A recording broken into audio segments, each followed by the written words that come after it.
Fear and greed are strong human emotions that play a central role in the market behavior that drives support and resistance.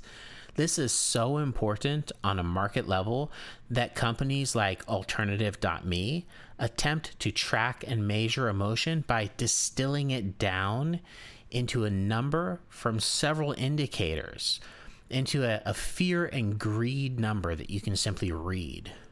On a macro scale, fear may drive people to oversell assets, bringing prices lower than their fair value. The opposite is true of greed, which can drive markets into an overbought bubble. But we can also look at these emotions on a micro level and how they affect individual price levels in trades.